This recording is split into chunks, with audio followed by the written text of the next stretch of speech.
Dito sa Papa Dudut Stories, ikaw ay hindi nag-iisa.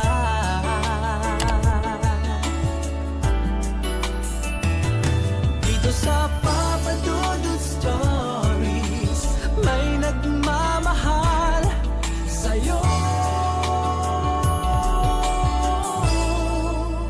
Papa Dudut Stories. Papa Dudut Sa lahat po ng mga nakatutok ngayon, huwag pong kalimutan mag-like, mag-share at mag-subscribe. Maraming salamat po sa inyong lahat.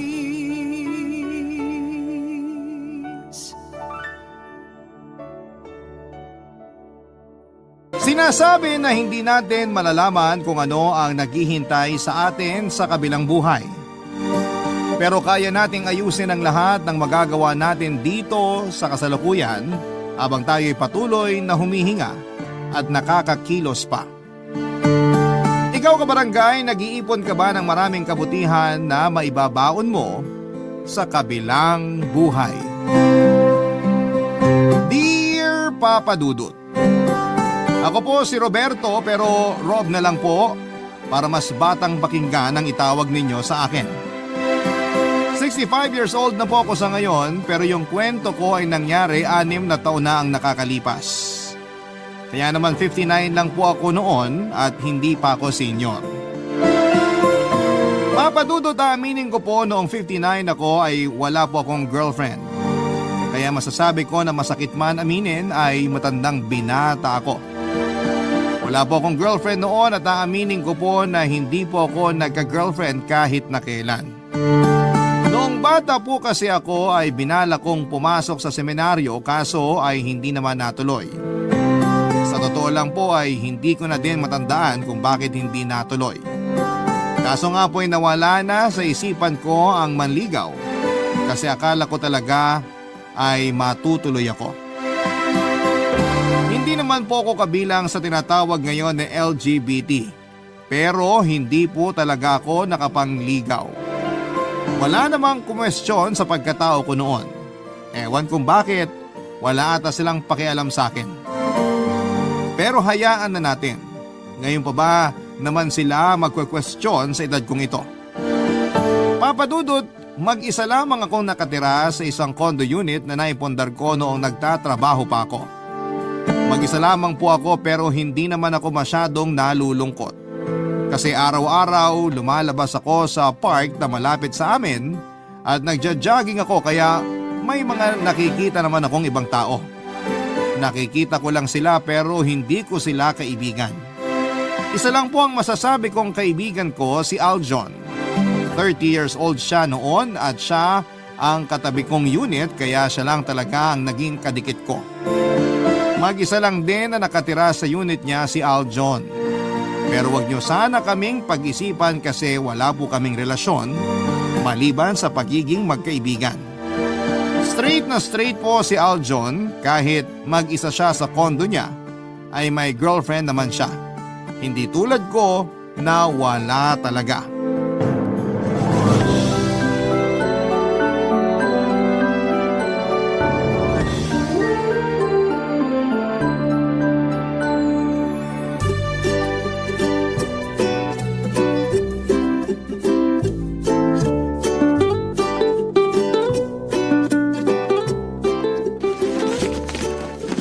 Mang Rob!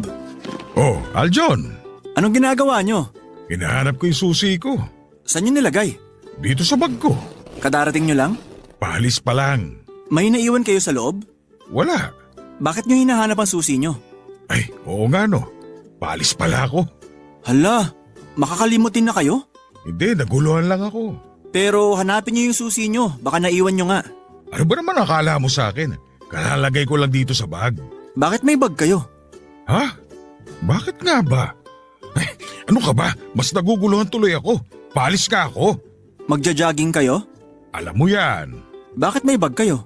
Pinagbabawal na ba?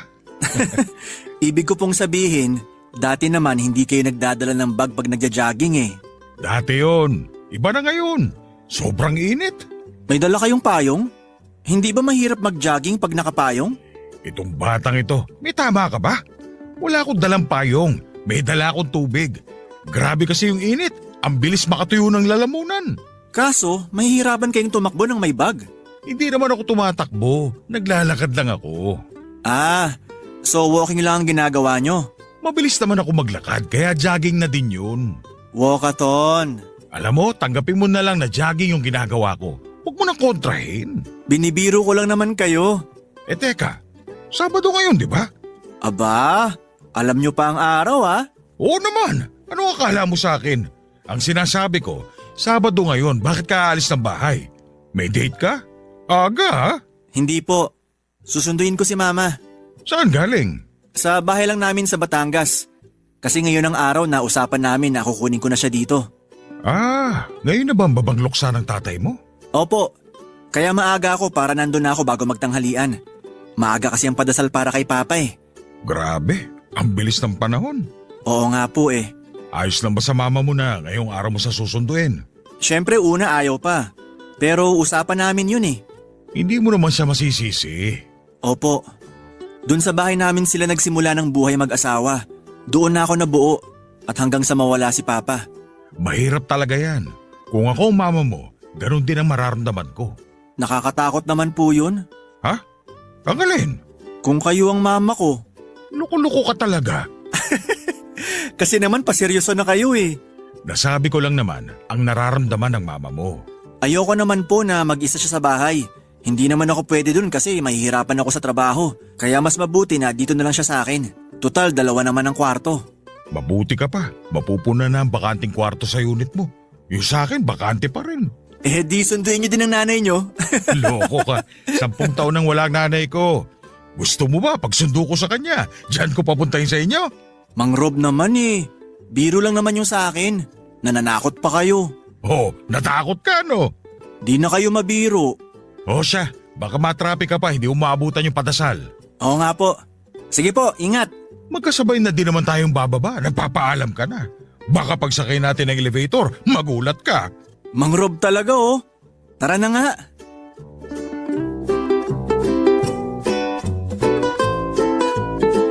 Papadudot kinabukasan ay nagkita na naman kami ni Aljon. Ako dahil nga sa magja-jogging pero nagtaka ako kasi araw yon ng linggo. Babalik pala siya ng Batangas kasi may mga kailangan pa siyang balikan na mga gamit. Hindi nagkasya sa sasakyan niya ang mga bitbit niyang gamit ng mama niya. Ang dami daw gustong dalhin ng mama niya na puro importante dahil mga ala-ala daw yon ng papa niya. Para hindi na sila magkasamaan pa ng loob ay nangako na lamang si Aljon sa nanay niya na babalikan ang ibang gamit na siya na ang gagawa noon, Papa Dudut. Natatawa na lang din ako, Papa Dudut, at hindi ko pinagtatawanan ng mama niya ha. Natatawa ako doon sa sentimental value ng mga gamit niya. Likas na ata yon kapag nagkakaedad. Pero hindi ako. Kahit kasing edad ko ang mama ni Aljon na 59 years old din, ay walang nagiging sentimental value sa akin ang mga gamit ko. Kasi wala naman akong girlfriend. Matapos naming mag-usap ni Aljon ay hindi ko na pinatagal pa ang kumustahan namin para makalis na siya at makabalik kaagad. Ako naman ay dumiretso sa aking daily routine ng pag-jogging. Dapat 5 ikot ako sa park malapit sa building ng kondo namin. Pero sa unang pagkakataon ay napatagal ang pag-jogging ko. Napabagal ata ang paglalakad ko. Pero ginaganahan naman talaga ako noong araw na yon. Nagpahinga ako sa isang bench noong mapagod ako nang may matanaw akong isang babae. Hindi ko alam kung anong pumasok sa utak ko at kung bakit at papaanong nangyari na nilapitan ko ang babae na yon at nakipagkilala ko. Hindi ko maipaliwanag samantalang hindi ko naman gawain ang lumapit na lamang basta at makipagkilala, Papa Dudut.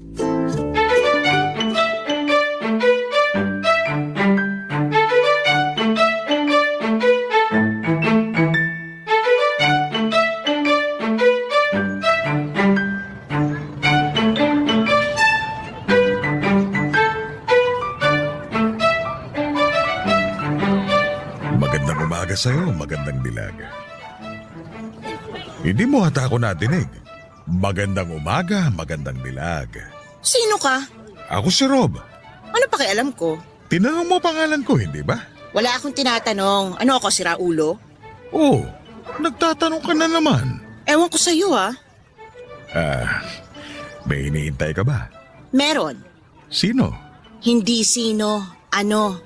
Anong hinihintay mo? Hinihintay kong umalis ka. Saan naman ako pupunta? Subukan mo sa impyerno. Sobra ka naman. Pues, huwag mo akong guluhin. Okay. Bakit ka umuupo dyan? Bench ito, hindi ba? Ang dami naman doon. Bakit dito pa? Mainit dun eh.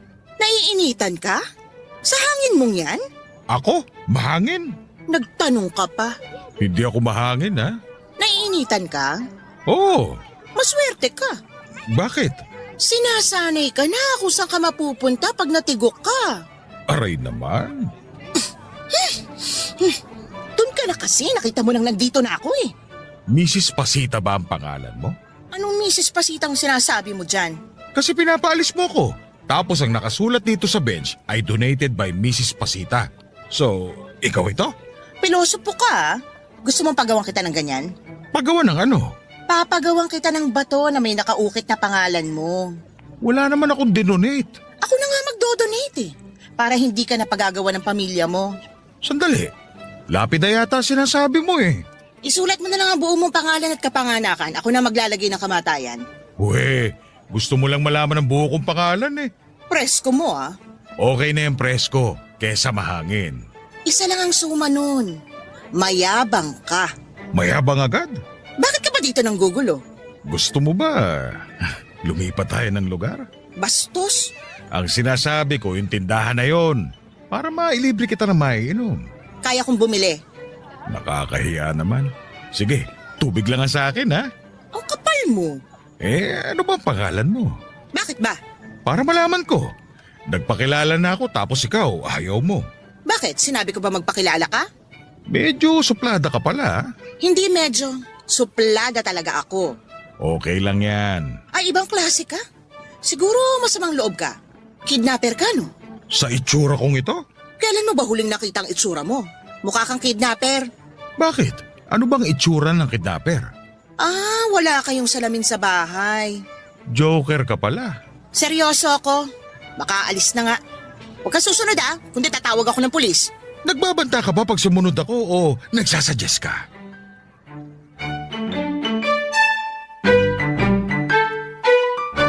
Papadudot, yun na ata ang pinakamasayang araw na uuwi ako galing sa pagja-jogging. Para akong paru-paro na nakalabas sa kukun. Huwag pala yun, papadudot, kasi mabilis lang pala ang buhay ng isang paru-paro. Para pala akong pawika na nakalabas sa kanyang shell. Sa wakas ay nagkagusto rin po ako. Hindi ko alam kung ano ang pakiramdam ng nai-in-love, pero mukhang alam ko na noon. Na-in-love ako sa babaeng yon sa park, papadudot. Ramdam na ramdam ko na ang babaeng yon ng aking soulmate na matagal ko nang hinahanap. At sa pagkakataon na yon ay hindi ko siya hinanap kundi ako ang nahanap niya.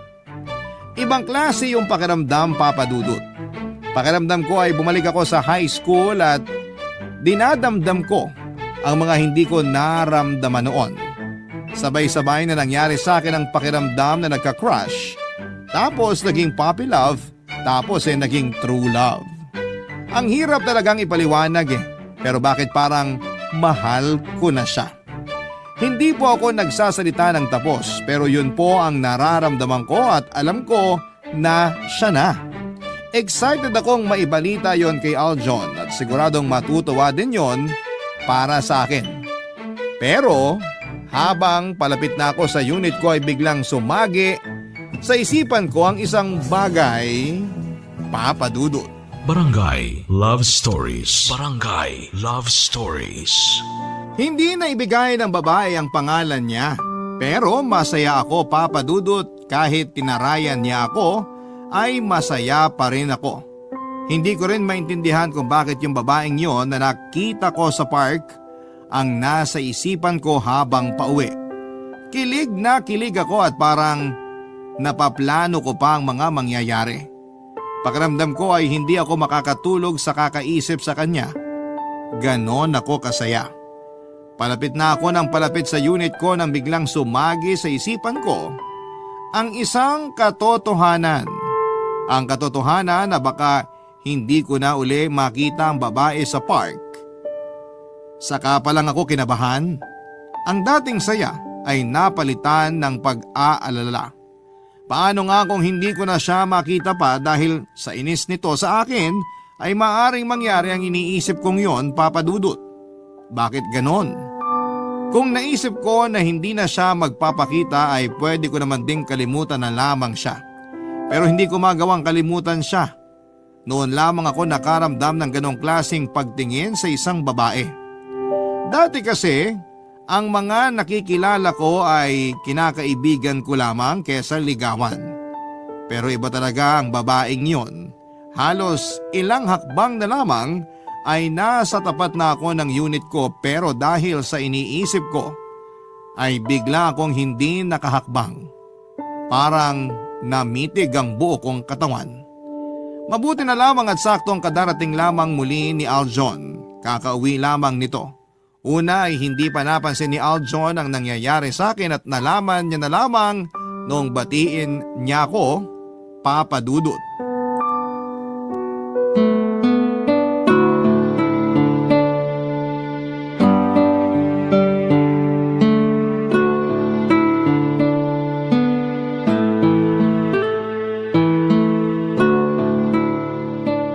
Mang Rob! Suplado? Uy, ano nangyayari sa inyo? Bakit namumutla kayo? Tara, dadaling ko kayo sa ospital. Hindi na. Ayos lang ako. Anong ayos? Namumutla kayo at parang ang tigas ng katawan nyo. Napagod ata ako. Kailangan ko lang magpahinga. Tara na ho, mabuti na yung sigurado. Hindi na. Ipasok mo na lang ako sa unit ko. Sigurado kayo? Oo. Akin na po susi nyo. Eto. Alin po ba dito? Yan yung nag-iisang pabilog ang ulo.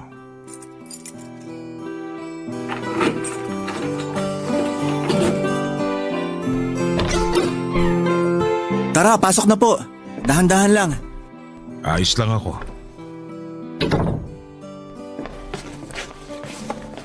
Ayan, maupo muna kayo.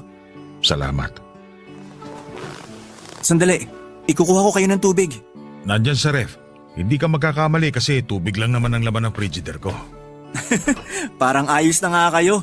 Nakakapag-joke na kayo eh. Seryoso ko. Tubig lang talaga ang laman yan. Hindi pa kasi ako nakakapag-grocery. Ilista nyo na lang. Tapos isasabay ko na lang pag nag-grocery ako. Naku, aabalahin mo pa ang sarili mo. Exercise ko na rin naman ang pagpunta sa grocery. Exercise kayo ng exercise tapos namumutla kayo. Ngayon lang naman ito nangyari. Ilang ikot ba ginawa nyo? Sakto lang. Bakit kayo nagkaganyan? Ingat din ho pag may time. Hindi naman ang pagja-jogging ang dahilan ng nangyari sa akin eh. Ho? Ano? Aljon, kanina sa park, may nakita akong babae. Oh, normal lang naman po yun sa park. Hindi, iba ito. Iba? Oo, palagay ko siya ang soulmate ko. Soulmate? Kakilala nyo pa lang. Anong pangalan niya? Yun nga eh. Anong ibig yung sabihin? Yun nga, hindi ko nalaman ang pangalan niya. Bakit? Ewan ko kung ano pumasok sa utak ko. Nung makita ko siya, para ako naging rockstar. Rockstar talaga? Oo, kasi ang cool ko eh. Oh, yun naman pala eh. Kaso parang ibang dating sa kanya. Parang ang hambog ng naging dating ko eh. Bakit naman? Kumanta ba kayo? Hindi naman. Nasobrahan lang ako sa pagka-cool. Yun lang. Kaya sa palagay ko, nagalit sa akin yun. At baka hindi na bumalik sa park. Baka hindi ko na siya makita. Oh, parang nanginginig kayo. Relax lang.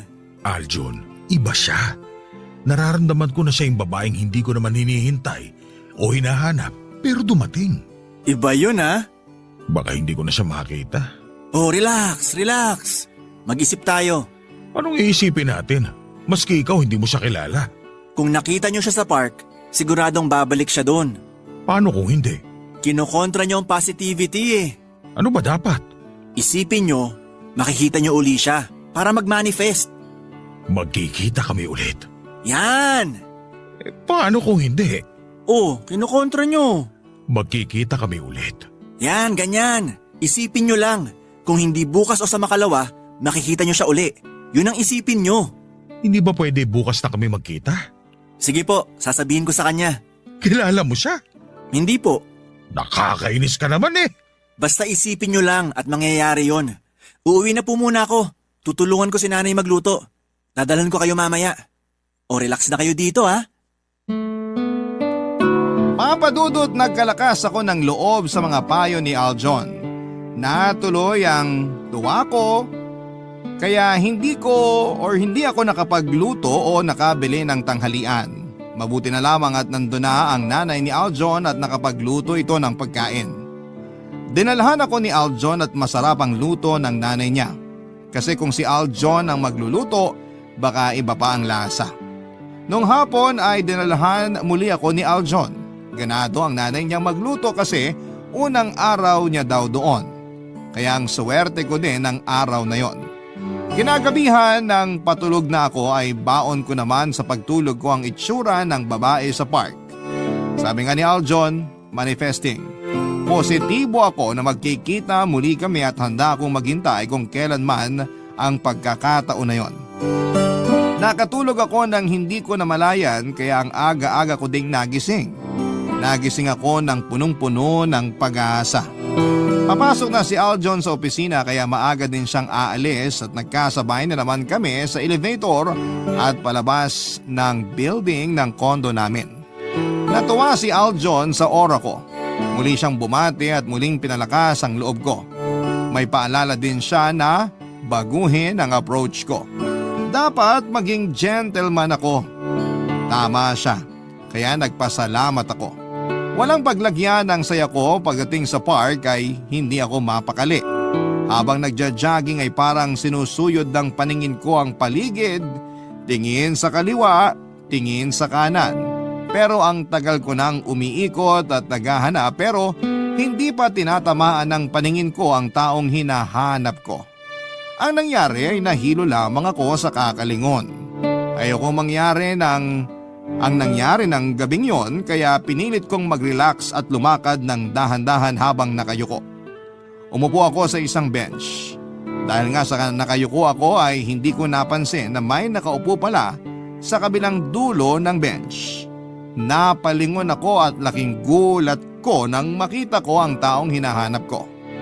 Hindi ako makapaniwala, akala ko ay dala lamang ng hilo kaya parang nakikita ko siya. Pero totoo pala. Saka ko napansin na tulala siya at parang ang lalim ng iniisip. Kaya hindi din niya ako napansin. Pero sa gulat ay mapapasigaw ako na ikakainis niya naman, papadudot.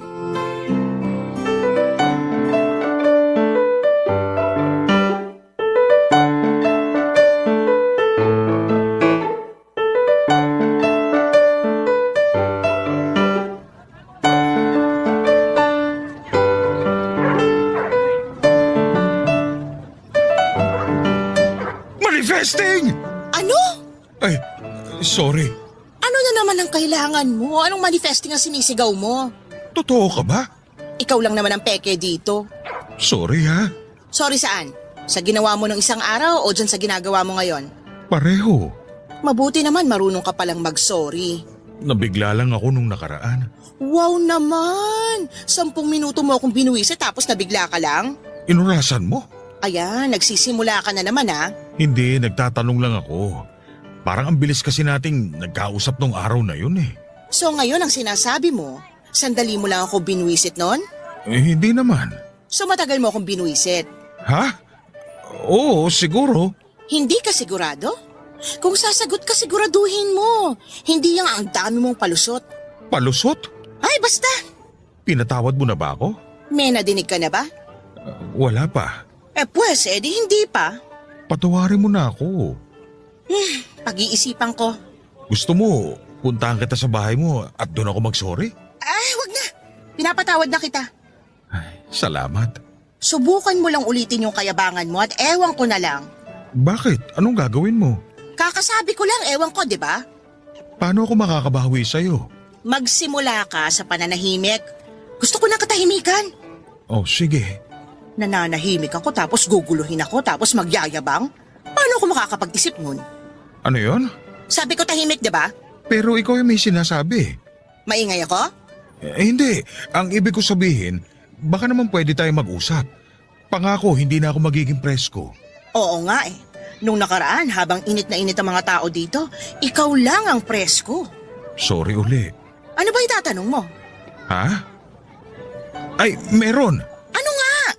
Una, ano bang... Sandali. Una? Ibig sabihin marami ang tanong mo? Konti lang naman. O siya. Anong unang tanong?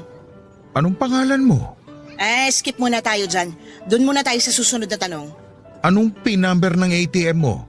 459003. Hala, bakit ko sinasabi? Ayan, napatawa na kita. Huwag kang kampante. Balik tayo sa unang tanong. Anong pangalan mo? Next question. Tagasan ka? Malapit lang dito. Yung pangalan ko sa kana. Kung gugustuhin ng pagkakataon na magkita ulit tayo, ibig sabihin, kailangan ko nang sabihin ang pangalan ko. Malay mo, bukas na yun. Ay, kailangan ko nang umuwi. Huwag kang susunod kung ayaw mo bumalik inis ko sa'yo, ha? Hindi, dito lang ako. Mag-iingat ka. Papadudot nang pinatawad ako ng babae sa park ay masaya na ako. Nadagdagan pa ang saya ko noong kinausap niya ako at habang iniisip ko ang usapan namin ay doon pa lamang sumagi sa isipan ko ang sinabi ng babae. Magkikita daw kami at malay ko daw kung kinabukasan yon. Sa pagkakaintindi ko ay parang sinabihan niya ako na pupunta uli siya doon sa park kinabukasan. Walang paglagyan ang saya ko pero sa pagkakataon na yon ay totoo na. May dapat na talaga akong ikasaya at hindi yon gaya ng dati na isang ilusyon lamang. Hindi ako tumayo kaagad sa kinakaupuan ko kasi baka pag tumayo ako ay makita niya at isipin niya na susundan ko siya at magalit na naman siya. Ayoko nang mangyari yon, papadudot, kaya nagpalipas ako ng ilang sandali sa bench kung saan ako nakaupo. Dahil sa saya ko ay halos 1 oras na pala akong nakaupo doon. At noong maisipan ko na ngang umuwi ay sobrang saya ko. Pagdating sa bahay ay inspirado ako kaya nagpatugtog ako na wala sa utak ko na may kapitbahay pala ako. Napakalakas pala ng pagpapatugtog ko. Nagulat ako nang may nagkakalabog sa dingding sa kabilang unit. Sumisigaw ito at galit dahil sa ingay. Agad kong hinanaan ang tugtog at sobrang hiya ay pumunta ako sa kabilang unit. Yon ang unit nila Aljon. Nahihiya man ay kinatuko ang pintuan, hindi ako pinagbubuksan kaya humingi ako ng pasensya sa labas. Biglang may sumigaw sa loob at umalis na raw ako sa tapat ng unit nila papadudot. Boses babae yon. Mama ni Aljon at ang ibig sabihin ay wala si Aljon sa kanila dahil kung nandun yon ay nilabas na niya ako. Nakakahiya talaga, papadudot. Barangay Love Stories. Barangay Love Stories. Papadudot, parang natabunan ng hiya ang kasayahan ko dahil sa nagawa ko. Ayaw kong labasin ang mama ni Aljon at naiintindihan ko naman at baka natutulog pa siya noong nagpatugtog ako ng pagkalakas-lakas.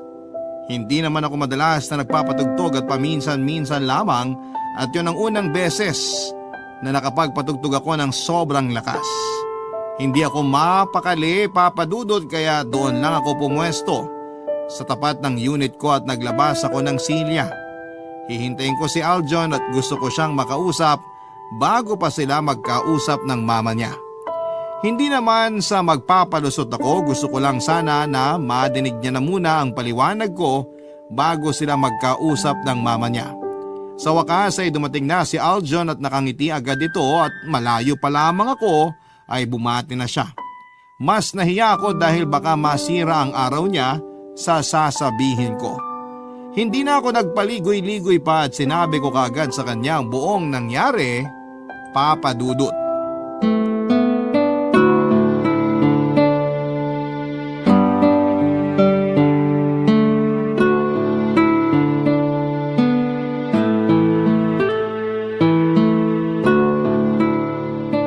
Mang Rob! Aljon, mabuti nandito ka na. Bakit po? Kanina pa kita hinihintay eh. May magandang balita? Hindi maganda eh. Pangit? Oo, Hindi nyo nakita yung babae sa park? nakita ko. Ibig nyong sabihin nagalit na naman sa inyo? Nagbaka-gentleman ba kayo? Oo, sinunod ko ang payo mo. Eh ano po nangyari? Hindi naman tungkol sa babae sa park ang sasabihin ko. Tungkol saan po? Sa mama mo. Teka, wag nyong sabihin Huwag sabihin ano. na may gusto kayo sa mama ko. Uy, mamaya madinig ka ng mama mo lalong magalit. Kung wala lang kayong nagustuhan na babae sa park, irareto ko talaga kayo kay mama eh. At least sigurado akong mabait kayo. Oo, iba kasi talagang nararamdaman ko sa babaeng yun sa park eh. Naintindihan ko naman po. Ang akin lang naman eh kung wala pa sana kayong nagugustuhan. Pasensya ka na. Nako, wala pong problema. Hindi ko po ipinipilit. Naiintindihan ko kayo. Salamat. Teka, ano pong tungkol kay mama yung sasabihin nyo? Tsaka may nasabi kayong baka lalo siyang magalit. Oo eh, Ano pong nangyari? kasi kanina sobrang saya ko. Nawala ko sa sarili ko. Pag uwi ko, nagpatugtog ako ng malakas. Hindi ko talaga sinasadya. Ayun, naistorbo ko mama mo, nagalit tuloy. Ano pong sabi niya? Wala, Wala siyang sinabi? Paano nyo nalamang nagalit? kinalabog niya yung dingding. Ewan ko kung anong gamit niya pero dinig na dinig ko sa unit ko eh. Pero hindi nyo siya nakausap? Hindi pa. Kahit nahihiya ako, pinilit ko kumatok sa pinto ninyo para humingi ng dispensa. Kaso hindi niya ako pinagbuksan. Sumigaw lang siya na lumayo daw ako sa tapat ng pinto ninyo. Nako, pasensya na kayo kay mama ah. Ako nga ang dapat na humingi ng pasensya. Naiintindihan ko naman kayo. May ganun talaga. Minsan nawawala tayo sa sarili natin. Kaya may nagagawa tayo na hindi sinasadya. Nahihiya ako sa mama mo. Kaya inunahan na kita para makapagpaliwanag kagad ako.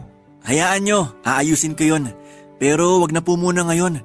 Kilala ko si mama eh. Pag mainit pa ang ulo, dapat wag munang kausapin. Salamat at naintindihan mo. Opo naman, basta wag na kayong mag-alala. May gusto pa sana akong sabihin.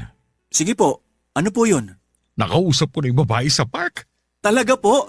Nice! Effective yung payo mo na magpaka-gentleman ako. Sabi sa inyo eh. Yun nga lang, hindi ko pa din nakukuha ang pangalan at hindi ko alam kung saan nakatira. Napakailap niya ah. Oo nga eh. Pero at least nakausap nyo na.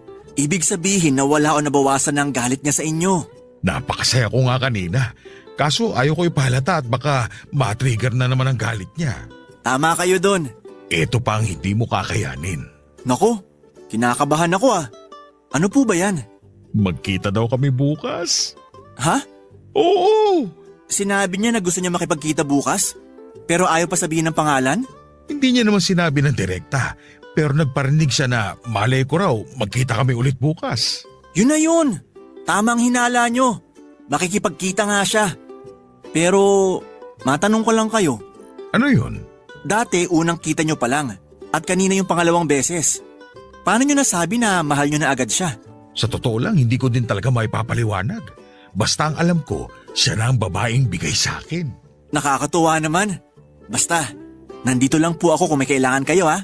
Oo, salamat talaga sa'yo ha. O siya, sige na, pumasok ka na. At baka hinahanap ka na din ng mama mo. Balitaan kita ulit bukas. Good night. Sige po. Good night. Papa Dudut, mabuti na lamang at naintindihan ako ni Aljon sa mga paghingi ko ng dispensa at pagpasensyahan ko na lamang daw ang mama niya. Kasi baka kakalipat lang kasi kaya naninibago pa sa lugar. Sinabi niya nakakausapin niya na lamang ang mama niya at siya na ang bahalang magpaliwanag. Kinabukasan syempre nagkasabay na naman kami ni Aljon. Bungad niya kagad sa akin ang pinag-usapan nila ng mama niya. Actually po ay hindi naman daw nagsalita ang mama niya noong pinapaliwanag niya ang mga nangyari. Pero hindi din naman ito kumontra. Kilala ni Aljon ang mama niya, ibig lang sabihin noon ay hindi nito ininda ang mga nangyari. Sinabi pa ni Aljon na iimbitahan niya raw ako minsan sa kanila para doon na maghapunan. Para daw mas makilala ako ng mama niya. Pinagmalaki pa raw niya sa mama niya na napakabait ko. Doon na nagsalita ang mama niya na huwag na lang muna akong imbitahan sa unit nila para maghapunan. Ayaw niya daw munang makihalubilo kahit kanino dahil hindi pa siya handa. Dagdag pa ni Aljon na hayaan na lang daw muna namin ang desisyon ng mama niya. Open talaga sa akin si Aljon kasi pati yung sa part na pinagalitan siya ay ikinuwento rin niya. Nagbiro daw si Aljon sa mama niya na total 1 taon na itong byuda, baka gusto na nitong mag-asawa. Hindi magandang biro sa mama niya yon kaya ayon, hindi daw siya pinansin ng buong gabi. Pero noong palis na si Aljon kinabukasan para pumasok sa trabaho, pinagluto raw siya ng almusal. Bagamat hindi pa siya kinakausap ay nagbili na ito at nagsabing mag-ingat siya, Papa Dudut. Natuwa si Aljon sa mga nangyari. Alam niya na pag uwi niya galing trabaho ay wala na ang tampon ng mama niya, pero Papa Dudut, masyado atang advance ang saya ko. Kasi buong maghapon kong hinanap yung babae sa park pero hindi ko siya makita. Hindi na ako nakapag-almusal at tanghalian sa kakahanap sa kanya. Padilim na noong mapagdesisyonan kong umuwi na. Hindi ko nakita ang babae kaya sobrang sama ng loob ko. Niloko niya lamang pala ko. Pwede niya naman akong diretsuhin pero bakit niya ako pinaasa? Dahil sa pagod, gutom at sama ng loob ay parang hindi maganda ang naramdaman ko. Noong malapit na ako sa pinto ng unit ko ay tuluyan na akong nabuwal. Mabuti na lamang talaga ay paakyat na rin si Aljon at nakita ako. May malay ako pero kahit ulo ko ay hindi ko maiangat dahil sa panghihina. Binuhat ako ni Aljon nang nakayuko, Papa Dudut.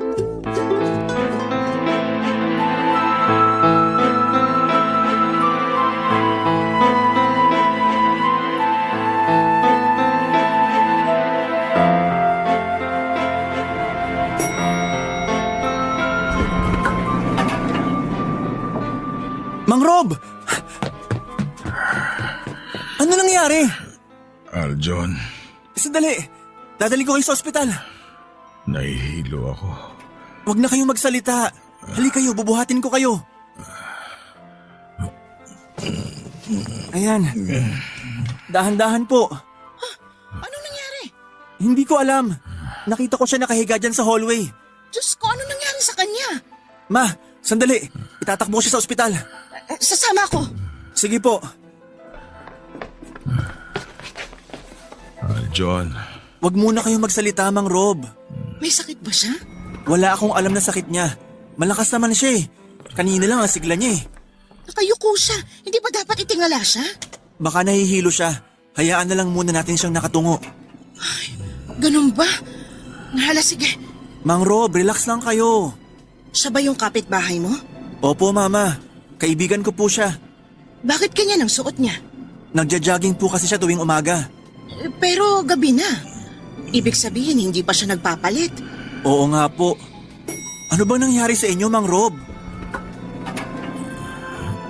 Dahan-dahan, Mang Rob. Isasakay namin kayo ni Mama sa kotse. Kumusta, anak? Kaya mo ba siya? Opo, Ma. Naku, ano kaya nangyari sa kanya? Mang Rob, isasakay na namin kayo sa loob ng sasakyan, ha? Dito na ako sa likod, aalalayan ko na siya. Okay po, Ma. Aljon, Nandito po ako. Rob? Kilala mo na si Mang Rob? ikaw? Nagkakilala na kayo? Bakit mo ko niloko? Sabi mo, pupunta ka sa park. Sandali, naguguluhan ako. Siya yung babae sa park. Si Mama? Oo, Pasensya ka na. Hindi kita niloko. Pupunta talaga ako sa park. Kaso, nagkasamaan kami ng loob ng anak ko kaya hindi ako makakilos ng maayos. totoo ba yan? Oo. Si Mama yung babae sa park? Kasasabi ko lang, di ba? Ibig sabihin, Ma, lumalabas ka na rin pala? Hindi ko po kina-question ang paglabas nyo, ha? Gusto ko nga mamasyal kayo at hindi magmukmuk sa unit kapag pumapasok ako, eh. Sa park kasi, nakakapag-isip din ako. Hanggang makilala ko nga itong makulit na matanda na ito. Grabe ka naman sa matanda. 59 lang ako. 59 na din si Mama. Huwag ka nang sumagot dyan. Mag-drive ka na lang. Opo. Siguro naman ay sasabihin mo na ang pangalan mo. Cindy. Hasinda, pero Cindy na lang. Ikinagagal akong matinig ang pangalan mo, Cindy. Mang Rob, ayos lang kayo? Anong nangyayari sa'yo? Malapit na po tayo sa ospital. Hindi ko na yata kaya. Hindi na yata ako aabot sa ospital. Huwag ka nga magsalita ng ganyan. May gusto lang akong hilingin bago ako mawala. Tumigil ka nga, hindi ka mawawala. Gusto kong sabihin sa'yo. At sa harap ng anak mo ang nararamdaman ko. Mahal na mahal kita. Bago man lang ako mawala, sana'y sagutin mo ako. Ano ba naman yan, Rob? Anong sagot mo? Oo na, sinasagot na kita. Salamat. Matatahimik na ako. Huwag kayong magsalita ng ganyan. Eto na, papasok na tayo sa parking ng ospital. Rob! Papa Dudut, obvious naman na hindi talaga ako namatay. Kasi eto at nailalahad ko pa ang kwento namin. Na-over fatigue lamang ako at ang sabi ng doktor ay magpahinga lang daw ako ng maayos. Kaya matapos ang overnight sa ospital ay pinauwi na ako. Dahil sa wala akong kasama sa bahay ay binabantayan ako, hindi ni Aljon. Noong papasok na siya sa trabaho ay pinalitan naman siya ni Cindy. Sobra ang pag-aalaga sa akin ni Cindy. Hindi siya yung babae sa park na masungit at suplada. Napakabait talaga niya. Totoo na nahihirapan ako noong araw na itinakbo nila ako sa ospital. Idinagdag ko lang yung mamamatay na ako. Kasi ayaw kong sayangin ang pagkakataon na yon. Mahirap na kasi baka mamaya ay mawalan ako ng malay, kaya naman sinamantala ko na lamang natanungin ang nararamdaman ni Cindy para sa akin. Nakakatuwa ng babaeng masungit at ang babaeng suplada sa kabilang unit ay iisa at yon ay ang babaeng minahal ko noong una pa mang kaming magkita. Siyempre kung masaya ako, ay mas masaya si Aljon dahil una, gusto niyang bumalik ang saya ng mama niya na halos 1 taon nang malungkot at pangalawa ay yung tukso niya na maging kami ng mama niya ay nagkatotoo. Makalipas nga po ang 1 taon ay nagpakasal na kami.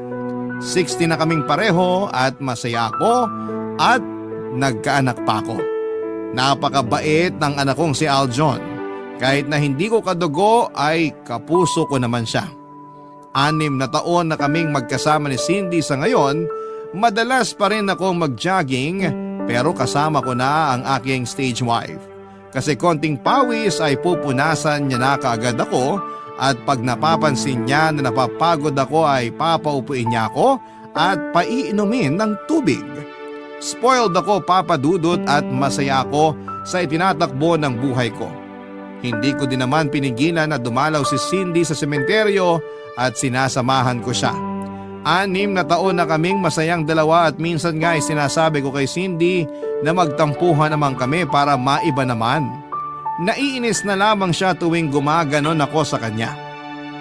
Salamat po, Papa Dudut, sa pagbasa sa masayang kwento ng pag-ibig ko at nawa marami pa kayong kwento ng mga kabarangay natin na maitampok sa Barangay Love Stories. Nawa patuloy na manguna ang Barangay LS 97.1, ang inyong forever kapuso at kabarangay, Rob. Ang buhay ay mahiwaga, laging may lungkot at saya. Sa Papa Dudut Stories, laging may karamay ka. Mga problemang kaibigan, dito ay pakikinggan ka. Sa Papa Dudut Stories, kami ay iyong kasama. Dito sa Papa Dudut Stories, ikaw ay hindi nag-iisa.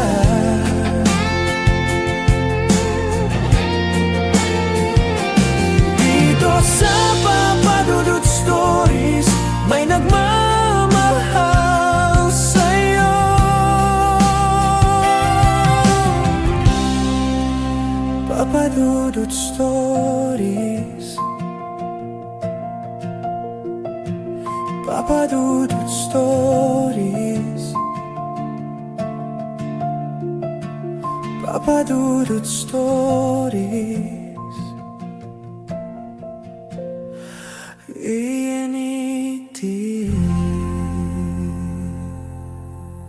Dito sa Papadudod Stories, ikaw ay hindi nag-iisa.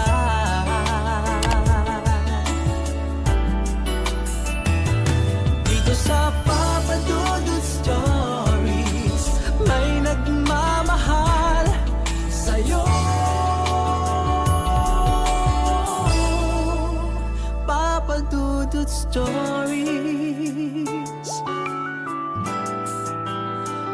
Dear Papa Dudut, sa lahat po ng mga nakatutok ngayon, huwag pong kalimutan mag-like, mag-share at mag-subscribe. Maraming salamat po sa inyong lahat.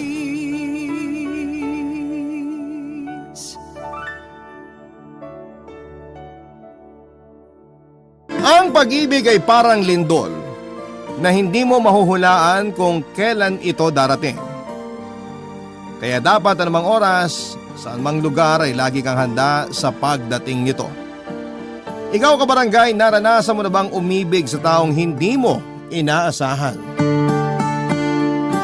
Dear Papa Dudut, Old Maid, Bachelor Girl, and BSB. Yan karaniwan ang tawag sa akin ng mga tao. Never pa kasi ako nagkaroon ng karelasyon.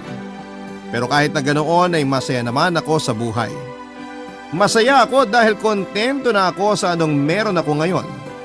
Ang kailangan ko na lamang gawin ay i-maintain ito na siya namang nagagawa ko. Ako nga pala si Ivy, 30 years old. Kahit malapit nang mawala sa kalendaryo ang edad ko, ay hindi ako nagpapadala sa pressure ng mga ito. Kahit marami na ang nagsasabi sa akin na kailangan ko na raw mag-asawa dahil tumatanda na ako ay wala akong pakialam. Kahit paulit-ulit akong ikinukumpara sa mga kaidaran ko dahil may kanya-kanya na silang pamilya, ay hindi ako naaapektuhan nito, Papa Dudut. Okay na ako sa buhay ko ngayon dahil mababaw lang naman ang kaligayahan ko. Masaya na ako na kasama ang photocards at light sticks ko. Masaya na ako na kasama ang pusa ko. Buo na ang mga araw ko dahil nabili ko na ang inaasam kong latte machine, TV na may sariling subwoofer at sariling message or massage chair. In short ay kontento na ako sa buhay ko, Papa Dudut. Dahil nabili ko na ang mga bagay na gusto kong bilhin. Na-achieve ko na ang ilan sa mga goal ko sa buhay. Stable na ang financial, mental, and emotional well-being ko. Kaya kahit na ano pang sabihin nila tungkol sa inaamag kong love life, ay hindi ko ito kailangan, Papa Dudut.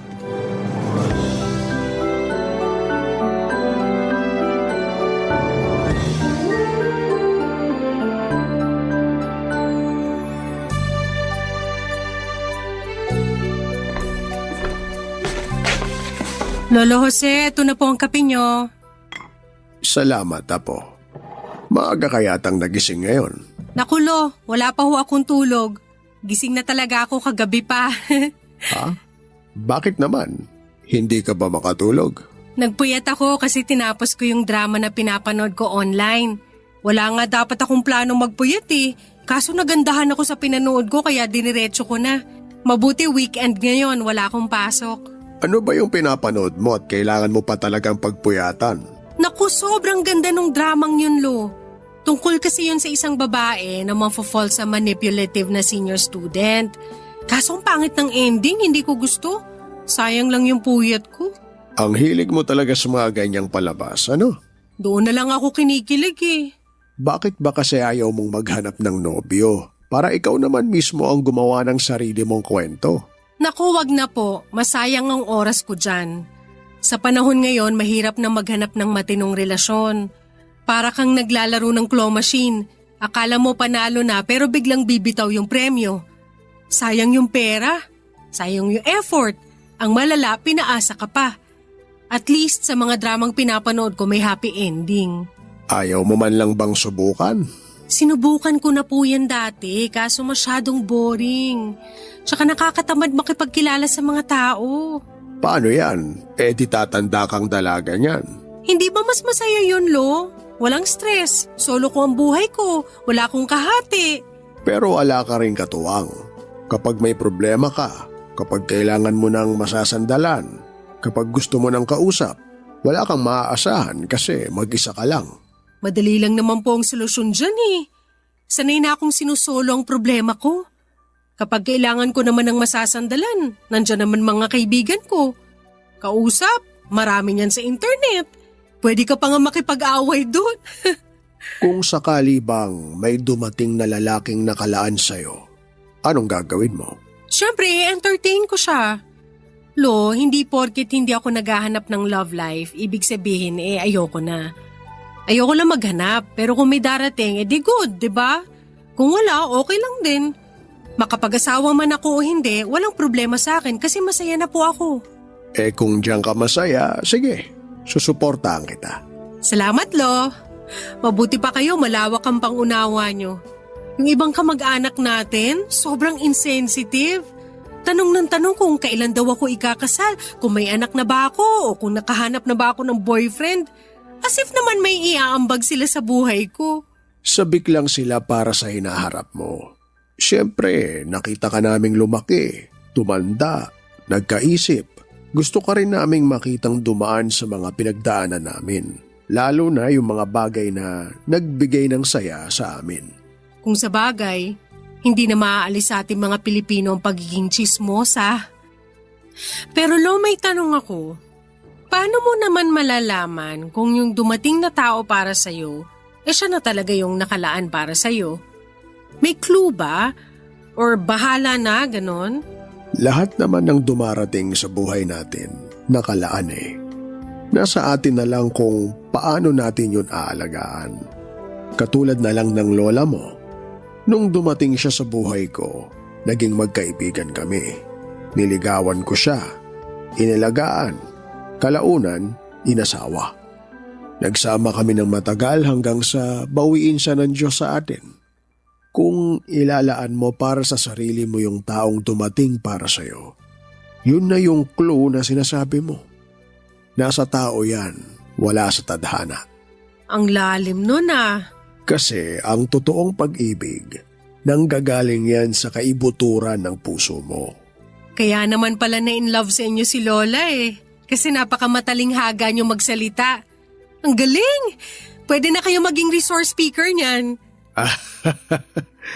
Ay, ito talaga nga po ko. Pero tatandaan ko po yung mga sinabi niyo, Lo. Pero papadudot kung gaano katahimik ang buhay ko ay kabaliktaran naman nito ang buhay ng best friend kong si Lorene. Batchmates kami sa college ni Lorene at doon kami unang naging magkaibigan. Naging teacher siya sa isang private high school samantalang ako ay isang volunteer nurse naman. Noong nagkaroon ng bakanteng trabaho sa eskwelahan na pinagtatrabahuhan niya ay hinikayat niya akong mag-apply bilang school nurse doon. Sa kabutihang palad ay nakuha naman ako at simula noon ay sa parehong lugar na kami nagtatrabahong dalawa.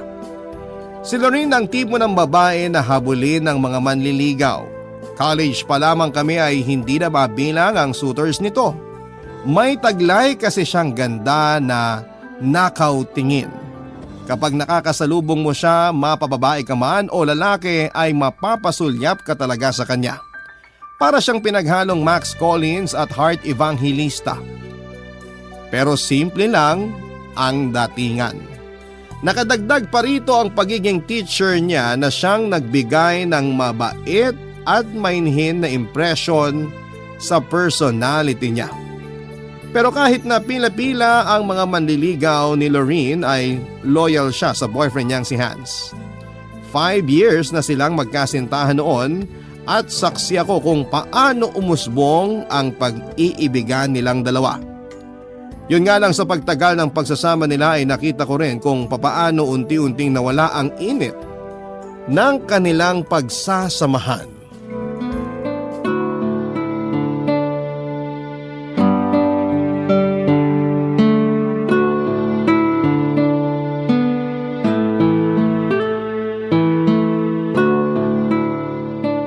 Kung ako ako tatanungin mo, hindi na ako sasama sa lakad nila. Bakit naman? Di ba nga may rule na kapag late notice na yung invitation sa'yo, ibig sabihin nun hindi ka invited in the first place? Sa tingin mo? Oo, ganun yun. Yung mga ganyang ganap, pinagpaplanuhan yan. Dapat matagal ka nang in-invite kung gusto ka talaga nilang makasama. Pero gusto kong sumama. Matagal ko nang gustong pumunta sa Sambales eh. Eh di pumunta ka. Wag na lang. Tama ka nga. Baka kailangan lang nila siguro ng kasamang mag-aambag kaya nila ako inaya. Desisyon mo rin naman yan. Basta ako hindi ako sumasama sa mga late notice. Sabing wag akong tawagan ngayon eh. Sino yan? Si Hans. Bakit di mo sagutin? Hindi kami okay ngayon. Ano nangyari? Nag-away kayo? Sabi ko sa kanya, kailangan kong magpahinga kaya wag muna niya akong tawagan. Ang kulit! Kanina pa tawag ng tawag. Magpahinga? Eh nandito ka sa labas ngayon kasama ako. I mean magpahinga sa isa't isa. Oh my gosh, nag-cool off kayo? Parang gano'n na nga. Bakit? Parang nawawala na ako ng gana sa kanya eh. Paano? Anong ibig mong sabihin na wala ka ng gana? Ayaw mo na sa kanya? Alam mo yung feeling na nagsasawa ka na? Yung parang ayaw mo na? Ganon yung nararamdaman ko kay Hans ngayon. Hala, hindi mo na ba siya mahal? Hindi ko alam. Basta ang alam ko lang, iba na yung pagtingin ko sa kanya, hindi na tulad ng dati. Sayang naman yung 5 years. 5 years na kayo, di ba? Oo, matagal na kami. Pero hindi ba? Kahit naman yung paborito mong t-shirt, kahit gaano mo yun kagusto, kumukupas din. Pero kahit na, kung pwede pa rin namang isuot, bakit hindi? Bakit mo iiwan agad? Yun ang problema. Paano kung hindi na kasya? Paano kung nag-grow na ako as a person pero yung boyfriend ko, wala pa ring ipinagbago? Kung ano siya dati, ganun pa rin siya ngayon, napag-iwanan na siya. Dapat sabay kami eh. Pero hindi ko alam kung bakit nanatili na lang siya sa dati. Hindi na ba maayos yan? Parang hindi na eh. Matagal ko nang sinusubukang ayusin pero wala pa rin. Pagod na ako. So ano yun, pagising mo isang araw, ayaw mo na sa kanya? Hindi naman yun overnight decision eh. Mahabang panahon din yun. Parang kandila na naubos na lang. Ganun. So wala na talagang chance? Wala na yata. Pag-usapan nyo na lang muna yan. Oo, gagawin ko yun. Pero sa tingin ko, hanggang dito na lang talaga yung relasyon naming dalawa. Baka hindi lang talaga kami para sa isa't isa. Nakakalungkot naman. Ang tagal nyo ring nagsama eh. Sabi nga nila, kapag hindi inalagaan ng maayos ang isang bagay, malaki ang chance na masira ito. Ganun yung nangyari sa relasyon namin ni Hans. Mag-usap na lang kayong dalawa. Sabihin mo sa kanya lahat ng sinabi mo sa akin para maliwanagan siya. Oo, gagawin ko yon kapag nakapag-isip-isip na ako. Good luck. Sa totoo lang ay hindi kami ganong close ni Hans, Papa Dudut. Labas kasi ako sa kung ano ang nangyayari sa loob ng relasyon nila ni Ivy. Tuwing lumalabas sila ay hindi ako sumasama kahit na invited naman ako. Ayoko kasing maging chaperone o extra sa isang date dahil kaya ko namang kumaing mag-isa sa labas. May times na nakakasama kami ni Han sa mga important event sa buhay ni Lorraine tulad ng birthday at mga holidays. Pero malimit lang din kaming mag-usap na dalawa para kasing magkaiba kami ng aura ni Hans. Hindi naman po sa ayaw ko sa kanya, Papa Dudut. Hindi lang talaga kami magka-vibes kaya tuwing nagkakausap kami ay puro small talks lamang kaming dalawa. Saka ko na lamang nalalaman ang lahat kapag nag-o-open na sa akin si Lorraine sa mga problema nilang magkasintahan. Kahit na walang experience, ay pilit naman akong nagbibigay ng payo sa best friend ko. Kahit papaano ay ayokong maging bias sa relasyon nila. At kung may mali si Lorraine ay sinasabihan ko talaga siya. Yun nga lang sa pagkakataong yun ay mukhang naubos na lang talaga ang pagmamahal ni Lorraine sa boyfriend niya. Hindi ko inaasahan na kaya niyang tapusin ang 5 taong relasyon ng ganun lang, Papa Dudut. Wala naman ako magagawa dahil hindi ko nasakop ang puso nila Lorraine at Hans. Kaya naman sinusuportahan ko na lamang ang kaibigan ko sa naging desisyon niya. Mabilis din namang nakapag-move on si Lorraine. Ang problema ay si Hans ang nahirapang tanggapin ang mga nangyari. Dumating nga noon sa punto na kahit na hindi kami close ay ako ang nilalapitan ni Hans para humingi siya ng tulong. Barangay Love Stories. Barangay Love Stories. Kung ako ang tatanungin ay gusto ko rin naman pong isalba ang relasyon nila Lorraine at Hans Papadudut. Hindi naman ako bitter sa pag-ibig katulad ng iba dyan. Kaya sinubukan kong bigyan ng advice si Hans sa mga dapat niyang gawin. Desidido din kasi talaga ang binata na habulin ng kanyang ex. Pinayuhan ko siya na bigyan muna ng space ang kaibigan ko para makapag-reflect siya kung saan o papaano ba nagsimulang gumuho ang kanilang relasyon, Papadudut. Kapag alam na niya ang rason ay yun ang dapat niyang ayusin para mawala ang problema at baka sakaling maibalik pa ang lahat sa dati. Papadudot daig ko pa ang love expert noon kahit na wala naman akong alam sa mga pinagsasasabi ko. Ganun pa man ay sinunod ni Hans ang mga sinabi ko. Pagkatapos noon ay sinubukan ulit niyang ligawan si Lorraine pero ayaw na talaga sa kanya ng kaibigan ko. Kaya kahit na naaawa ako kay Hans ay kailangan ko siyang tapatin. Sinabihan ko siyang tigilan na niya si Lorraine at tanggapin na lamang ang katotohanang wala na sila. Ang oras at pag-ibig nila para sa isa't isa ay tapos na. Nagpakalayo-layo si Hans pagkatapos noon, Papadudut. Akala ko ay matatapos na ang communication naming dalawa pagkatapos noon pero nagpatuloy si Hans sa pag-contact sa akin para makahingi ng updates tungkol sa ex niya na si Lorraine. Gusto lang daw kasi niyang malaman kung okay lang ba siya, kung masaya na ba siya at kung may bago na siya. Kalaunan, ang mga updates na hinihingi niya ay nabaling na sa akin. Namalayan ko na lamang na wala na kay Lorraine ang interes ni Hans, kundi nasa akin na pala, Papadudut.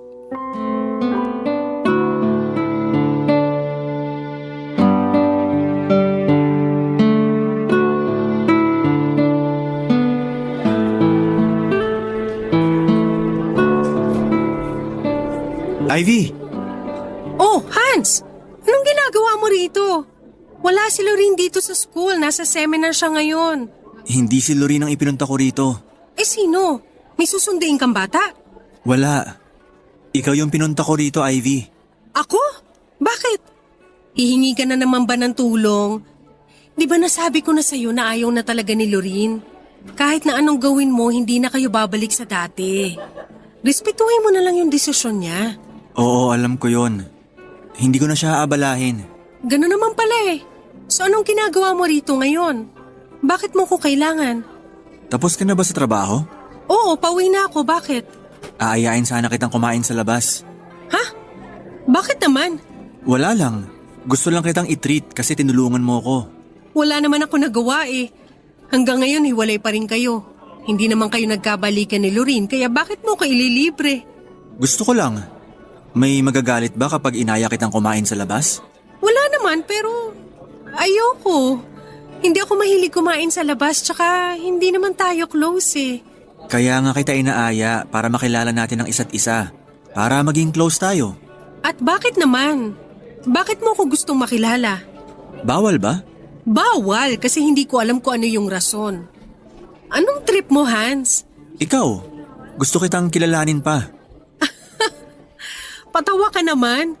Anong pinaplano mo, ha? May motibo ka, no? Kaya mo to ginagawa. Ano to? Naghihiganti ka ba kay Lorraine? Gagamitin mo ba ako para saktan siya? Hindi. Bakit ko naman gagawin yun? Hindi ako ganong tao. Oo, nasaktan ako kasi iniwan ako ni Lorraine. Pero mahal ko pa rin yun. Kaya hindi ko siya magagawang saktan. Eh ano to? Ano tong ginagawa mo? Bakit mo ako inaayang lumabas? Bakit mo ako gustong kilalanin? Dahil gusto kitang kilalanin, yun lang. Wala namang masama, di ba? Meron. Ex ka ng best friend ko, baka nakakalimutan mo. Anong masama doon? Wala na kami ni Lorraine. Kahit na. Ang pangit tignan. Pagkatapos mo sa best friend ko, sa akin ka naman. Ang sama mo namang mag-isip. Gusto ko lang namang makipagkaibigan sa'yo eh. Bakit nga? Kasi gusto kita. Ha? Ibig kong sabihin, gusto kitang makilala pa. Kasi matagal na tayong magkakilala, by name lang. Ikaw bilang kaibigan ni Lorene at ako naman bilang ex ng kaibigan mo.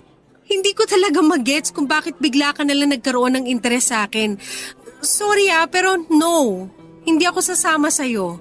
Ganun ba? Sige, okay lang. Hindi naman kita mapipilit eh. Salamat. Pero sana wag mong isipin na may pinaplano akong masama dahil lang gusto kong mapalapit sa'yo. Alam mo Hans, feeling ko dahil lang to sa nangyari sa inyo ni Lorene. Wag na, hayaan mo na siya. Mag-move on ka na. Hindi yung kung ano-ano tong pumapasok sa kukote mo. Ako tsaka ikaw, nababaliw ka na ba? Pasensya ka na. Aalis na lang ako. Sorry sa abala. Sige, mag-ingat ka pa uwi. Ikaw din. Visually ay hindi naman po pangit si Hans Papadudut. Average looking siya at sakto lang ang tangkad nito. Hindi naman sa maarte ako. Nilamon lang talaga ng sistema ang standards ko dahil na rin sa mga paborito kong idols. Pero kung ikukumpara si Hans sa mga kakilala kong lalaki ay mas may mas edge siya, Papadudut. Professional looking kasi siya at malinis ang kanyang itsura. Marunong siyang makihalubilo at kaya niyang magbasa ng sitwasyon. Kaya siguro hindi rin niya ako gaanong kinakausap dati dahil hindi rin naman ako interesadong kilalanin siya noon. Isa pa ayoko makipag-close masyado sa jowa ng mga kaibigan ko kaya limited lang ang naging contact namin ni Hans before. Kung tutuusin ay hindi ko alam kung bakit iniwan ni Lorene si Hans. Siguro nga ay hindi na talaga nag-work ang relasyon nilang dalawa. Pero sobrang weird pa rin talaga para sa akin noon, Papadudot, na nilalapitan ako ngayon ng ex ng kaibigan ko. Para bang ang awkward na matapos siyang iwan ng best friend ko ay sa akin siya lumalapit sa ngayon. Mas lalong naging weird ang mga tagpo noong bigla na lamang umamin sa akin si Hans na gusto niya akong ligawan. Parang sobrang hirap paniwalaan dahil isang buwan pa lamang ang lumipas.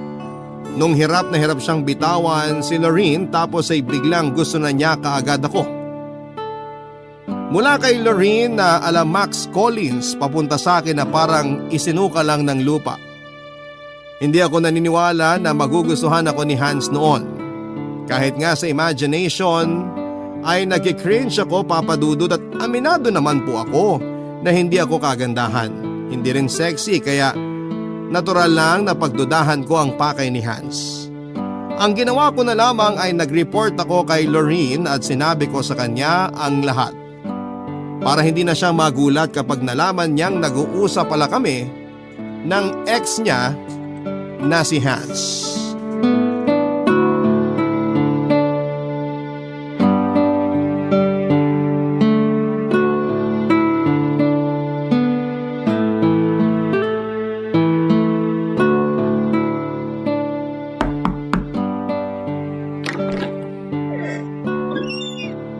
Ivy, hindi ka pa uuwi? Pauwi na.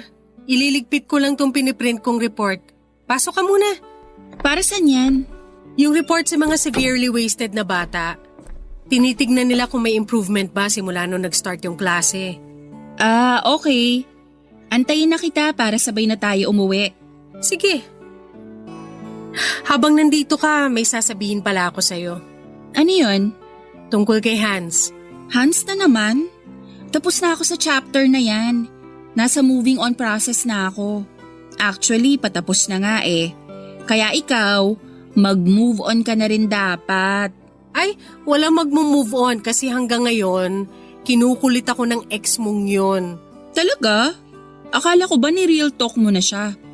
Di ba sinabihan mo na siya na tigilan na ako? Oo, tinigilan ka na niya. Tanggap na raw niya na ayaw mo na sa kanya. O gano'n naman pala eh. Bakit ka pa niya kinukulit? Kasi gusto niya akong ligawan. Ano? Nililigawan ka ni Hans? Wala talaga nakakatuwa dun. Hindi nga. Totoo ba? Oo nga. Inaya nga niya akong kumain sa labas last time eh. Sabi niya gusto raw niya akong kilalanin. Gusto niya makipagkaibigan sa akin. O anong sabi mo? Sabi ko ayoko kasi unang-una ex mo siya. Pangalawa, hindi ko siya gusto. Ano naman ngayon kung ex ko siya? Wala na kami. Tapos na kami ni Hans. Kaya pwede na niyang ligawan kahit sino ang gusto niyang ligawan. Kahit na.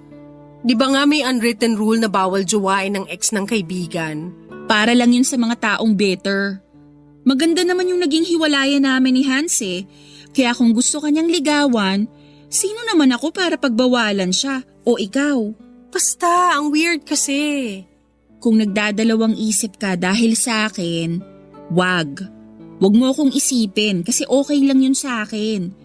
Kung gusto mo siya at kung gusto ka niya, bakit ko naman kayo pipigilan? Siyempre bilang kaibigan susuportahan din kita. Hindi mo yata narinig yung sinabi ko na hindi ko siya bet. Sa ngayon, pero kapag nakilala mo siya, malay natin kung mabetan mo siya. Hindi yun mangyayari. Ano ka ba, Ivy?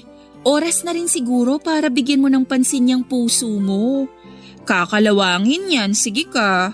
Kung makikipagrelasyon man ako, mas maganda na sa ibang tao, hindi sa ex mo. May rason kung bakit kayo naghiwalay, dun palang red flag na. Naghiwalay kami kasi hindi kami para sa isa't isa. So kami para sa isa't isa, yun bang gusto mong sabihin? Bakit naman hindi? Subukan mo lang. Bigyan mo siya ng chance. Kung hindi mag-work, edi hindi. Pero paano kung nag-work? Paano kung ayoko? Huwag mong sabihin na mauunahan pa kitang makahanap ng boyfriend. Bakit? May nanliligaw na ba agad sa'yo? Wala, pero may nagpaparamdam na. Ang harot! Parang hindi nang galing sa 5 taong relasyon, ha? Ano namang masama doon? Single naman ako Oo na. Umuwi na nga lang tayo. Tapos ka na ba? Itutuloy ko na lang to bukas. Okay. Pero Hans talaga? Plot twist yun ha? Ay naku, Lorin, tigilan mo ko dyan.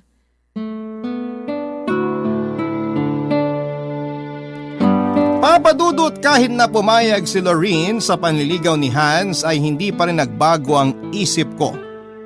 Ayoko kay Hans at never ako nagkaroon ng feelings para sa kanya. Mas lalong mahirap na maging kami dahil ex siya ng kaibigan ko at alam kong may rason kung bakit sila naghiwalay. Ayaw kong maranasan ang naranasan ni Lorene kahit na alam kong maayos naman ang naging hiwalayan nilang dalawa. Tahimik na ang buhay ko noon kaya ayaw ko nang guluhin ito sa pamamagitan ng pakikipagrelasyon. Alam kong problema lang ang dulot ng love life kaya hard pass ako doon, papadudot. Pero kahit na ipagtabuyan ko si Hans ay hindi niya ako nilubayan. Sobrang haba nga ng hair ko dahil hinahabol ako ng isang lalaking katulad niya. Malas lang niya dahil masyado na akong maraming napanood na pelikula para magets kung anong habol niya. Parang gusto lamang niya akong gamitin para saktan ng best friend kong si Lorene at hindi ko gagawin yon. Hindi ako magpapagamit dahil alam ko ang worth ko. Hindi ko na nga po noon pinapansin ang mga chat at tawag ni Hans. Ilang beses din niya akong dinalaw sa trabaho pero pinagtataguan ko siya, papadudot. Nagpapadala pa nga siya noon sa akin ng cards at bulaklak na siya namang kinainggitan ng mga kasamahan ko sa trabaho. Maging si Lorene nga ay pinupush na niya ako na subukan ko raw na humarot kahit ngayon lang pero ayoko talaga, papadudot. Hanggang sa isang araw ay bigla ko na lamang nabalitaan na nahulog daw si Hans mula sa 3rd floor ng apartment building kung saan siya nakatira. Barangay Love Stories. Barangay Love Stories. Mag-isa lamang si Hans na naninirahan sa apartment niya, papadudot. Ang buong pamilya niya ay nakatira sa probinsya. Pero kahit na ganoon ay nagtaka pa rin ako dahil sa dami ng kaibigan niya. Ako ang tinawagan noong gabing isinugod siya sa ospital. Ayon sa nurse na nakausap ko ay number ko raw ang ibinigay ni Hans. Alam ko na si Lorene lamang ang tanging pamilya na itinuturing ni Hans sa Maynila. Kaya noong naghiwalay sila ay mag-isa na lamang siya at wala na sigurong ibang malapitan maliban sa akin. Dahil naawa naman ako ay pinuntahan ko siya, papadudot. Nagtamo ng bali sa magkabilang braso si Hans dahil eto daw ang unang tumama sa konkreto. May tama din siya sa ulo at galos sa iba't ibang parte ng katawan niya. Pero wala naman daw siyang masyadong injury na nakuha. Gusto ko sanang sabihan si Lorene sa nangyari kay Hans pero naisip ko na hindi na niya kailangan pang malaman ito. After all ay tapos na silang dalawa. Mabuti na lamang at wala akong pasok nang nangyari ang aksidente kaya nabantayan ko si Hans ng gabing yon. Dahil na rin sa pagiging nurse ko kaya minabuti kong manatili sa tabi niya kahit na hindi naman kami close na dalawa. Tungkulin naming mag-alaga ng tao at yon ang ginawa ko, Papa Dudut. Walang halong mali siya.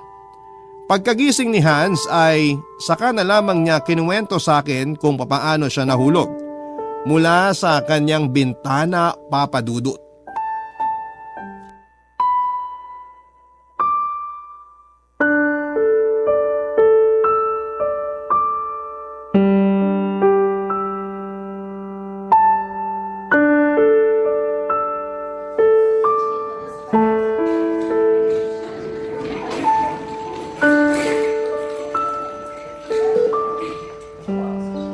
Ivy!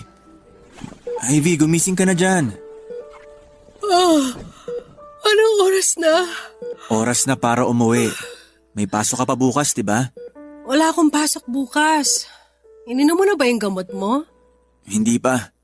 Paano ko gagawin yun? Di ko maigalaw tong parehong kamay ko. Sandali lang, nasa na ba yung gamot mo? Nandito, sa may side table. Amin na. Dapat kanina mo pa to ininom eh. Sorry, hindi ko na namalayan yung oras. Hindi na kita ginising. Alam ko naman na pagod ka eh. Oh, inumin mo na to. Eto, tubig. Salamat. Hindi pa kaya ako pwedeng umuwi? Inaantay pa nila yung result ng mga test na ginawa sa'yo. Kailangan nilang siguruhin na wala kang internal injury. Kailan naman kaya ako makakauwi? Kung wala namang severe na nangyari sa'yo, baka bukas pwede ka nang pauwiin. Sana nga. Hirap matulog dito sa ospital eh. Maya't maya kang ginigising ng mga nurse. Dapat lang. Ganyan ang trabaho namin. Marami kaming pasyenteng binabantayan 24/7. Kaya kahit pagod na or inaantok, kailangan ka nilang i-check. Ang swerte ko naman. May personal nurse ako. Pasalamat ka, mabait ako ngayon. Salamat. Kasi pinuntahan mo ako kahit hindi naman tayo close. Ako yung tinawagan eh. Tsaka alam ko naman na wala kang pamilya rito. Naawa ko kaya pinuntahan na kita. Ano ba kasi yung nangyari? Paano ka nahulog? Ang sabi sa akin ng nurse, intoxicated ka raw. Nagiinom ako nun sa apartment. Nang mag-isa? Oo. Wala akong maaya eh. Wala naman akong ganong kaibigan para ma-invite ng biglaan. Tapos nahulog ka dahil sa kalasingan. Hindi ako nahulog. Walang aksidente na nangyari. Eh ano? Tumalon ako. Ha? Tumalon ka? Bakit naman? Huwag mo sabihin. Parang wala naman na akong purpose sa buhay eh. Sobrang lungkot ko nung oras na yon. Pakiramdam ko kahit mamatay ako, wala naman makakami sa akin. Narealize ko lang na sa mga pagkakataong ganon, wala man lang ako malapitan. Oo, may mga kaibigan ako pero may sarili rin naman silang buhay. May sarili silang problema. Hindi naman na ako bata para i-babysit nila. Alam mo ba yung pakiramdam na wala kang karamay sa mga oras na ganon? Ang pangit. Sobrang saklap. I'm sorry, hindi ko alam na may pinagdadaanan ka pala. Huwag kang mag-sorry. Wala ka namang kasalanan eh. Tsaka hindi naman ako humihingi ng simpatsya. Pero sorry pa rin kasi hindi rin maganda yung ginawa ko sa'yo na ipinagtulakan kita palayo. Okay lang yun. Karapatan mo naman yun. Akala ko nga noon matatapos na lahat eh. Pero parang ayaw pa akong kunin ni Lord. Kaya sabi ko sa kanya, sorry kung nagawa ko yun. Sorry kung bumigay ako agad-agad.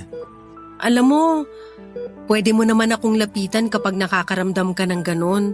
Di ba nga ikaw na mismo nagsabi hindi tayo close? Tsaka nakakahiya rin kapag inabala pa kita. Kung buhay na ang pinag-uusapan, hindi ako magdadalawang isip na samahan ka.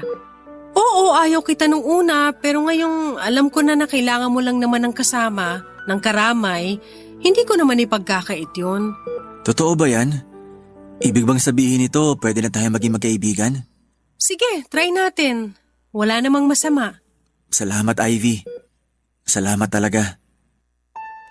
Hindi ko alam Papa Dudut pero ng time na yon ay bigla akong naawa kay Hans. Para siyang bata na naghahanap ng kasama. Dahil sa sitwasyon niya ay kinailangan niyang dumepende sa ibang tao dahil wala naman siyang ibang kasama sa buhay ay hindi ko maiwasang mahabag sa pinagdadaanan niya. Kaya naman ako na lamang din na nag-volunteer na tulungan siya hanggang sa gumaling ang buong katawan niya. Isa pa ay nurse ako at may sinumpaan kaming tungkulin. Alam kong malaki ang maitutulong ko sa mas mabilis niyang pagaling. Pagkatapos ng trabaho ay nagpupunta ako sa apartment ni Hans para ipagluto siya ng pagkain para sa dinner nito. At para na rin tulungan siyang magbihis at maligo. Minsan, pinagluluto ko rin siya ng breakfast at lunch para sa susunod na araw pero kapag busy ako ay nag-o-order na lamang siya online. Kapag may mga emergency siya ay ako ang tinatawagan niya. Ako na rin ang bumibili ng mga gamot niya at nagpapalit ng mga gasa sa mga sugat niya. Papa Dudut, mahigit 1 buwan ding naging ganon ang setup naming dalawa ni Hans. Hanggang sa nasanay na akong kasama siya. Unti-unti ay nakilala ko ang totoong ugali ni Hans. Mabait siya Papa Dudut, makulit, moody pero kahit nagtatampo ay masunurin naman siya. Hindi ko inaasahan na sa mga oras na nagkasama kaming dalawa ay dahan-dahan ding na-develop ang feelings ko para sa kanya.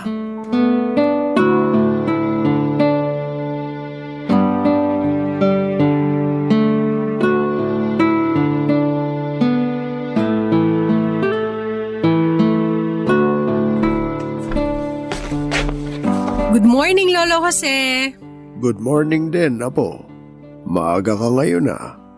Huwag mo sabihing wala ka na namang tulog. Ganun na nga po. Nanood ka na naman ba ng drama? Hindi po. Hindi ako nagpuyat ngayon dahil sa panonood. Ano? Ano naman pinagkaabalahan mo buong magdamag? May kachat lang po ako kagabi. Talaga? Sino naman, Apo? Pwede ko bang malaman? Kaibigan ko po si Hans. Kaibigan lang ba talaga o kaibigan? Si Lolo naman eh. Magkaibigan lang kami ni Hans. Kaibigan na pinagpupuyatan mo. Napasarap lang po yung usapan namin kagabi. Alam mo, Apo, pwede ka namang umamin sa akin eh. Kung may napupusuan ka ng lalaki sa buhay mo, pwede kang magkwento sa akin. Hindi naman ako katulad ng tatay mo noon na sobrang istrikto sa'yo. Suportado kita sa anumang gusto mo. Alam ko naman po yun. Ito ba ang Hans na sinasabi mo, may tsansa ba na maging kayo? La, si Lolo naman, ang prangka niyo naman pong magtanong. Nagtatanong lang naman ako. O ano, meron ba o wala? Hindi ko po alam. Siguro. Baka hindi pa natin masasabi sa ngayon. Pero ano naman ang nararamdaman mo para sa kanya? Ako? Marami po. Kung noon wala lang siya sa buhay ko, ngayon parang parte na siya ng mundo ko. Hindi kami close noon pero ngayon siya na laging pumapasok sa isip ko. May concern na akong nararamdaman sa kanya. Natutuwa na ako tuwing nakikita ko yung pangalan niya kapag nagchat-chat siya sa akin. Kinikilig na ako mag-isa. No, sa tingin mo ito na ba yung sinasabi niyong pag-ibig? O baka naman ngayon lang to? Nakakaramdam ka ba ng saya sa puso mo kapag naririnig mo ang pangalan niya? Pinaplano mo na ba kung ano ang mangyayari sa inyo sa hinaharap? Kung wala siya sa tabi mo, hinahanap-hanap mo ba siya? Hindi ka ba mapakali kapag di kayo magkasama? Kung oo ang sagot mo sa lahat ng mga tanong na nabanggit ko, malamang umiibig ka na nga, Apo. Pero paano kung hindi pala siya yung taong para sa akin? Sabi ko nga sa'yo, Lahat ng taong dumarating sa buhay natin ay nakalaan para sa atin. Nasa mga kamay mo ang sagot sa tanong mo kung paano mo pahalagahan yung tao para manatili siya sa buhay mo. Pero siyempre, dapat ganun din ang pagpapahalaga niya sa'yo para manatili ka rin sa buhay niya. Natatakot lang ako. Baka kasi pag nagmahal ako, masaktan din ako sa huli. Parte yan ng buhay. Maraming beses tayong madadapa bago tayo matutong maglakad. Kailangan nating maranasang masugatan para matutunan natin itong gamutin. Ang mga masasamang nangyayari sa buhay natin, kailangan natin yun maranasan para matuto tayo. Matakot ka pero huwag mong itago ang sarili mo sa mga oportunidad. Mga oportunidad na mas magpapayabong pa sa karanasan mo sa buhay. Ang galing nyo talaga magpayo, Lo. Tama po kayo, walang mangyayari kung mananatili akong takot. Salamat, hindi ko po yan kakalimutan. Basta Apo, ano man ang mangyari, nandito lang ang lolo mo para gabayan ka. Opo. Nga pala, nagkape na po ba kayo? Pagtitimpla ko po kayo kung gusto nyo. Abay, sakto. Di pa ako nagkakape. Inaantay kasi talaga kita dahil gustong gusto ko yung timpla mo ng kape, Apo. Siyempre naman po. Mas masarap to kaysa sa nabibili sa labas. Sandali lang po gagawan ko kayo ng kape nyo.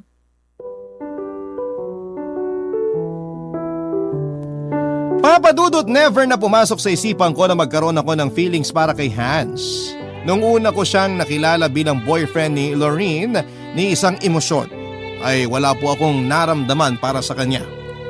Pero noong nagkaroon na kami ng personal connection ay doon ko lang nalaman na marami pala siyang tinatagong katangian na magugustuhan ko rin kalaunan. Sa paggaling ni Hans ay nagpatuloy ang pagkakaibigan naming dalawa. Tumagal ang friendship namin yon hanggang sa dumating kami sa puntong seryoso na talaga kami sa mga nararamdaman namin para sa isa't isa. Nagkaaminan kami at dumaan sa proseso ng courtship hanggang sa sinagot ko na nga siya, Papa Dudut. Noong nalaman ni Lorene na kami na ni Hans ay walang bahid ng bitterness ang pagsuporta niya sa aming dalawa. Masaya na rin kasi si Lorene sa love life niya noong panahong yon, kaya naman hindi na issue sa kanya kahit na sa akin napunta ang ex niya. Ang mahalaga ay walang agawang nangyari. Walang siraan, walang awayan. Nagsara ang mga pinto ng kusa at nagbukas ang mga bagong pinto para sa aming lahat. Papadudot kong kontento na ako noon sa buhay ko ay mas kontento na po ako sa ngayon dahil isang blessing ang ibinigay sa akin ni Lord. Kahit na hindi ko naman po ito hinihiling. Sa pagdating ni Hans sa buhay ko ay marami akong mga bagong experiences na nasubukan.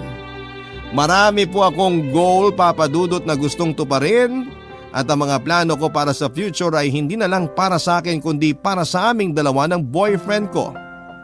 2 years na kami ni Hans ngayon, Papa Dudut, at masaya akong ibalita sa inyo na nananatiling masaya at matatag ang samahan naming dalawa.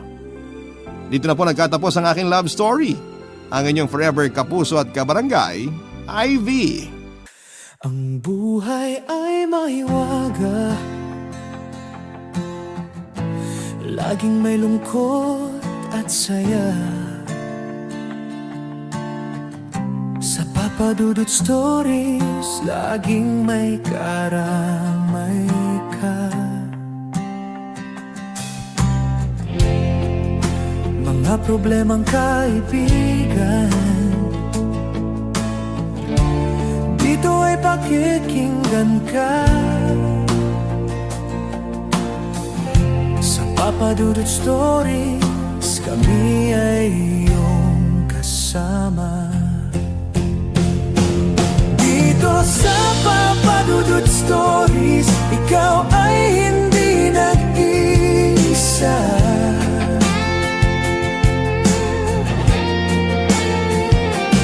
Dito sa Papa Dudut Stories, may nagmamahal sa'yo.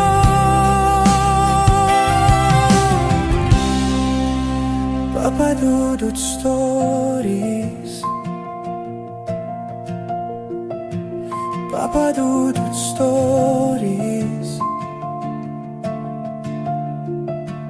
Papa Dudut Stories.